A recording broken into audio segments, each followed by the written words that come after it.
Hello friends, my name is John. I'm a Marine Corps veteran, former photojournalist and marketing communications professional, turned director of photography and producer, as well as an amateur outdoorsman and tech hobbyist.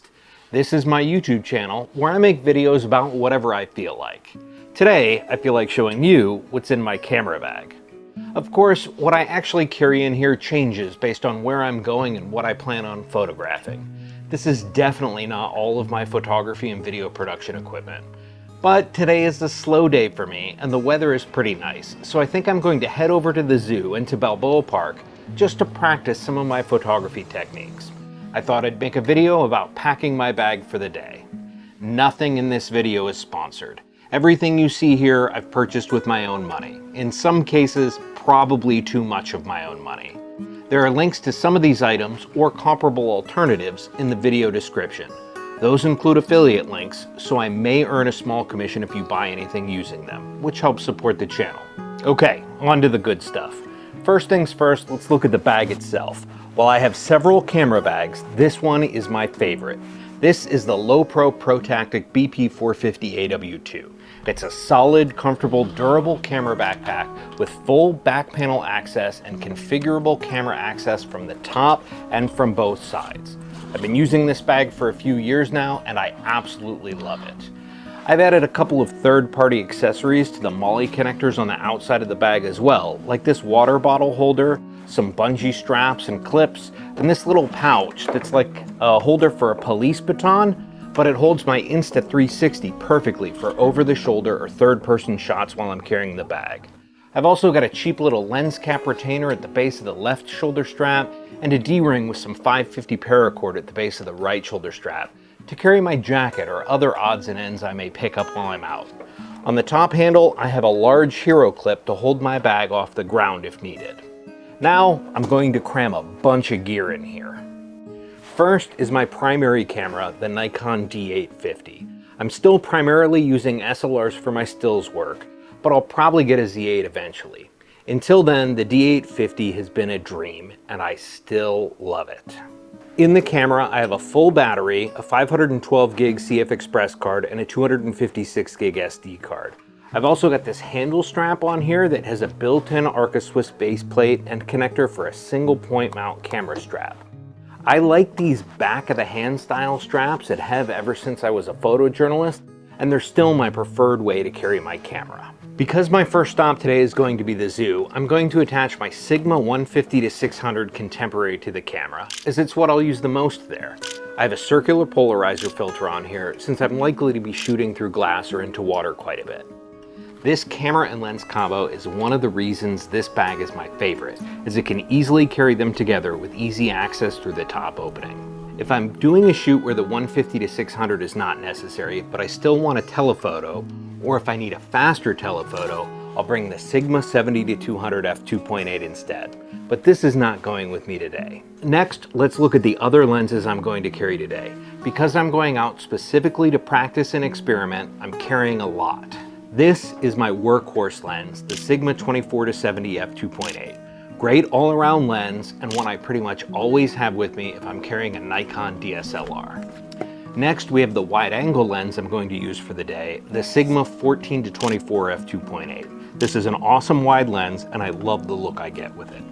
Listing those four lenses back to back to back like that makes me sound like a Sigma shill. I'm not sponsored by them or anything. I do own and use a bunch of their lenses, but they're not the only lens manufacturer I own and use. My experience with Sigma lately has been really positive though, and the bang for my buck is outstanding with their glass, so I tend to use their stuff a lot. Finally, for lenses, I'm bringing my Laowa 60mm Ultra Macro. This is a 2:1 full frame macro lens and is fully manual. This lens is not very forgiving at all, but the results can be incredible, and this is an area of photography where I need some more practice, so this is going in the bag for today. For most of my lenses, I have 2 or 3 filters I can use, a UV or protector filter, a circular polarizer, and for some, a variable ND. Those are all in this little filter organizer case. There are polarizers and ND filters for my drone and a spare microfiber cloth in here as well. I have other filters for specific use cases like graduated ND filters and solar filters, but only UV, polarizer, and ND filters go in this case. Speaking of my drone, I have a DJI Mini 3 Pro with the RC controller and Fly More combo with 3 batteries. That is also not going with me today, as where I'm headed is close to the airport and there's nowhere safe and legal to fly in that area. So today is a no-fly day. Next up is my second camera body. This is a Nikon D7500. It also has a full battery and a 256 gig SD card installed, plus a similar strap and foot to the one on the D850. Today, since I'm carrying a lot of stuff, this goes in the bag without a lens attached. I'll often carry this bag with the dividers configured a different way though, so that the D7500 can have the 24-70 attached and be accessible through one of the side openings, so I can quickly grab it for impromptu candidates without having to remove the 150-600 from the D850. Note that the D7500 is a DX or APS-C camera, and all of these lenses are full frame lenses, so there's a crop factor of about 1.5x when I pair them up. Since both of the Nikon DSLRs can run on the same batteries when I'm not using a grip, I'm bringing plenty of spares. Moving on to lighting, today I'm not bringing a speed light, just one little static light. This is a newer TL96 RGB. It's a little 6-watt mini LED light stick with adjustable color temperature and adjustable RGB colors. I own 2 of them. They have a built-in 2500 mAh battery and recharge via USB-C. There are magnets in the back of the light and 1/4-20 screw holes on each end. I find that I get about an hour and a half out of each of them at 100% brightness and 5600K color temperature, but I rarely use them at 100% brightness, so they do last longer. I use these as fill lights when needed, to add some accent color if that's what I'm going for with a particular shot, or to help add some diffused light to macro shots.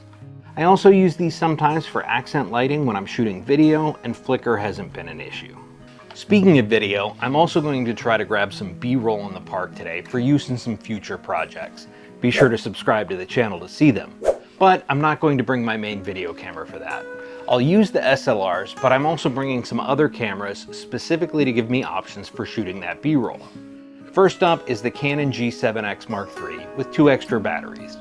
I've already talked about this camera multiple times, so if you want to learn more about it, check out my EDC video here. Next, I'm carrying 3 different action style cameras. First is the GoPro Hero 9 Black. For the GoPro, I'm bringing 2 extra batteries, the Media Mod add-on, and mounting accessories to attach the GoPro to a tripod, gimbal, cold shoe, or to clip it on my backpack strap. Second is the Insta360 Go 3S, which is my newest action camera, with the magnetic pendant for wearing it like a body camera and the little ball head that came with it. Finally is the Insta360 X3. I've got 2 spare batteries for the X3, and I can mount this camera with the cold shoe adapter or put it on the 3-meter invisible selfie stick, which is how I get simulated drone shots or record over-the-shoulder video. To give me some more flexibility in shooting B-roll, I'm going to pack my smallest gimbal, the Xeon Crane M2. This is an older gimbal, but it still works really well and is the smallest gimbal I own. I'm only planning to use the Canon or the GoPro for gimbal shots today, so the Crane M2 is a solid choice. I'd need to use one of my bigger gimbals if I wanted to use an SLR. Next, I'm going to carry some audio gear. Because I don't plan on recording video beyond just some B-roll, I'm probably packing way too much audio stuff.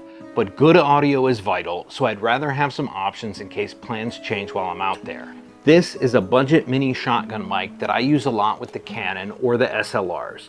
It isn't the greatest microphone in the world, but it's a huge upgrade from the onboard audio, and the end result is fine. Great even, when you consider how inexpensive this mic is. I'll include a sample of the audio from it and all the other microphones in a minute. Next up is the Zoom H1N portable audio recorder. I use this a lot for quick stand-up interviews or when I need to place a microphone in a fixed location far away from my camera, but it is also pretty solid for impromptu VO or for ambient sound. Finally, I have the Tascam DR10L lavalier. This is a solid little mic pack that I use often. For filming this video, I'm using the original DJI mic, but that isn't going with me in the bag. It sounds like this: 1 hen, 2 ducks, 3 squawking geese. This is the mini shotgun microphone with dead cat plugged into the Canon G7X Mark III. 1 hen, 2 ducks, 3 squawking geese. This is the Zoom H1N built-in microphones with dead cat. 1 hen, 2 ducks, 3 squawking geese. This is the Tascam DR10L. 1 hen, 2 ducks, 3 squawking geese. This is the microphone on the GoPro Hero 9 Black Media Mod. 1 hen, 2 ducks, 3 squawking geese. For storage, I've got SD cards or micro SD cards and everything that takes them, but I have this little metal weather-resistant case with some extra SD and micro SD cards in it, which slips right into the pocket on the bag. This is my cleaning kit, and it's one I got for free from Adorama or B&H during one of their sales, and I've added a few things to it. It's been pretty solid for field work so far. It's got a squeeze blower, some lens cleaner, some microfiber cloths, a little brush, and some lens wipes. This is my camera strap. It's a crossbody strap that connects to the bottom of the camera with this little clip. It has a little zippered pocket on the shoulder pad that just barely fits one spare battery and one SD card. I don't let my camera just dangle from this thing, but it makes it easier to carry while walking around. For my tripod today, I'm going with my K&F Concepts TM2515 T1. It's a great name for a tripod. I like this tripod a lot, even if it is a little heavy and bulky for when I'm doing a lot of walking. I could take a travel tripod instead, but I want the extra flexibility that this one gives me for today. It extends to 67 inches max height and has the reversible center column that means I can hang the camera below the legs to get really low shots. But this tripod has a party trick that sets it apart from my others. The center column includes an extension that can slide out and flip down 90 degrees, like a mini boom arm. This gives me a few extra angles and makes for better shots looking straight down compared to what I can get with my other tripods. This tripod also has one leg that comes off to make a monopod. This is the ball head that came with the tripod. This is fine for most of the camera lens combos I have with me, but it isn't ideal for the 150-600 lens. For that, you really want a gimbal head like this one, also from K&F Concepts. I'm not packing this one in my bag, but I think I'm going to toss it in the trunk of my car in case I change my mind when I get there. Finally, I've got a few odds and ends that finish out my packing. My headphones and a beanie in case it gets chilly go in the top inside pocket. Some snack bars go in the outside pocket. My Leatherman and screwdriver, along with my mini notebook kit and pen, and a spare mini Arca Swiss foot go in the back organizer pockets. To finish things off, my water bottle goes in the Molly water bottle holder on the outside of the bag. So there you have it. That's my camera bag for today. This is a lot of gear, far more than I would normally carry for a single trip, but I'm hoping to do a lot of different shooting today. What do you think? What's your favorite tip or trick for packing a camera bag? Other than carrying less stuff, what do you think I could improve? What's your favorite camera bag overall? Let me know in the comments below. Thanks for watching, and I'll see you next time.